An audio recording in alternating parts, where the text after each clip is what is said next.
Bonjour les amis, j'espère que vous allez bien. Aujourd'hui, je vais vous proposer une recette anti-gaspi.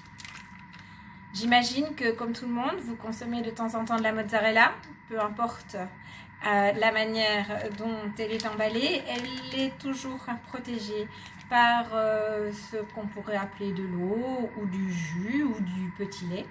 Et bien figurez-vous que vous pouvez désormais l'utiliser, cette eau, ce jus, ce petit lait, et ne plus le jeter à l'évier comme à mon avis bon nombre d'entre nous le faisaient jusqu'il y a peu.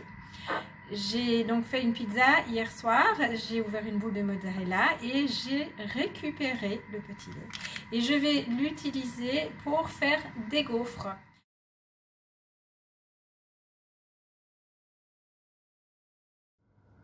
Alors, nous allons donc réaliser ces gaufres. On va commencer par mélanger les ingrédients secs, donc la farine, la poudre à lever,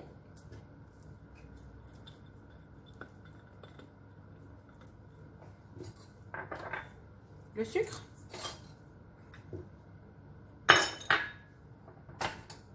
et la petite cuillère à café bien rase, pas trop de sel.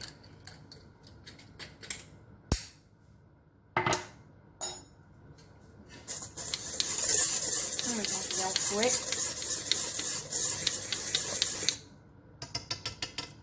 Ok, ensuite on va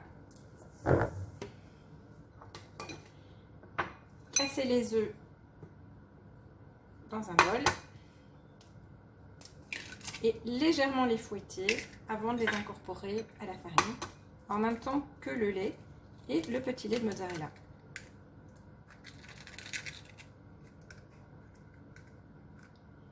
Petit blanc.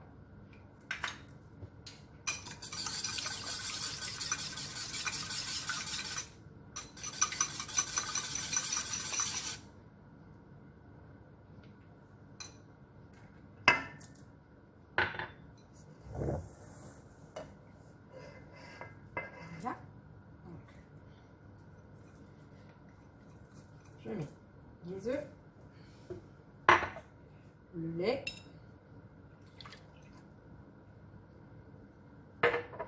le petit lait, pardon, on va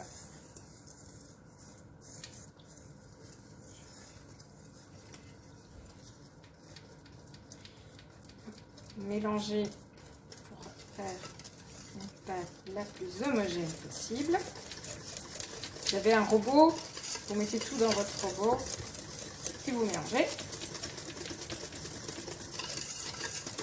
Et finalement, je vais ajouter le beurre fondu.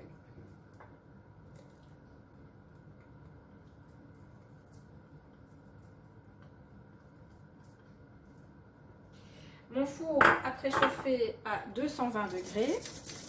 Et juste avant de commencer à préparer la pâte à gaufres, j'y ai glissé le moule à gaufres sur une plaque perforée.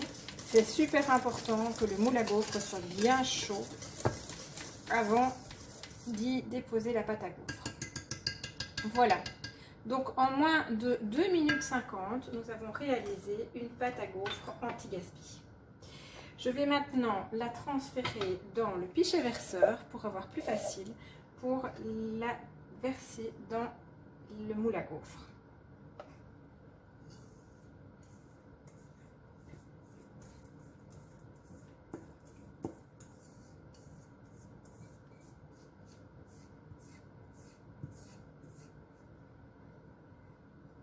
Alors j'utilise une farine de froment qui vient du petit village à côté, Élessines.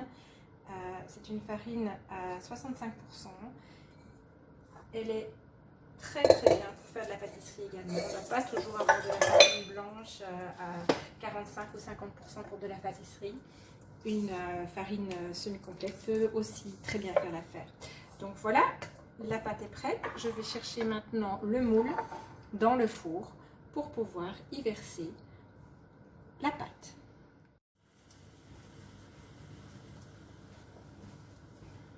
Voilà. On va donc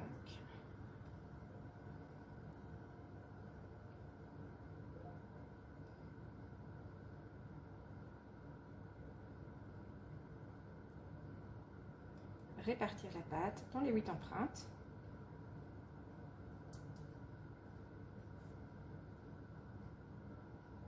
Vous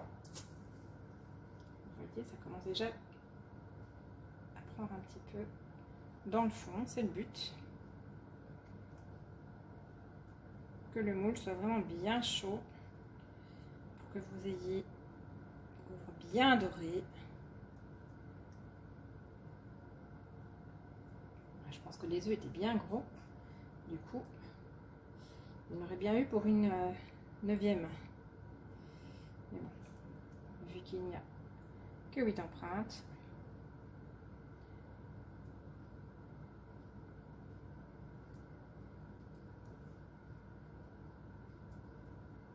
on va répartir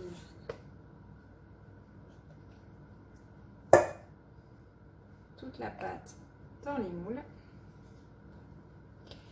Et on va donc les mettre cuire à 220 degrés, 15 à 20 minutes. Donc vous devez surveiller que le dessus des gaufres soit bien doré et pas cramé.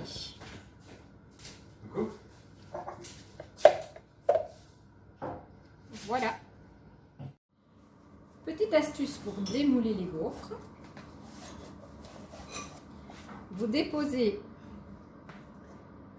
sur les gaufres cuites une toile de cuisson. Vous rajoutez une deuxième plaque ou une planche à découper si vous n'en avez pas deux. Vous prenez le tout avec des bonnes maniques parce que c'est encore bien chaud. Et vous retournez. Vous allez ensuite enlever la plaque à chauffer. Et pour finir,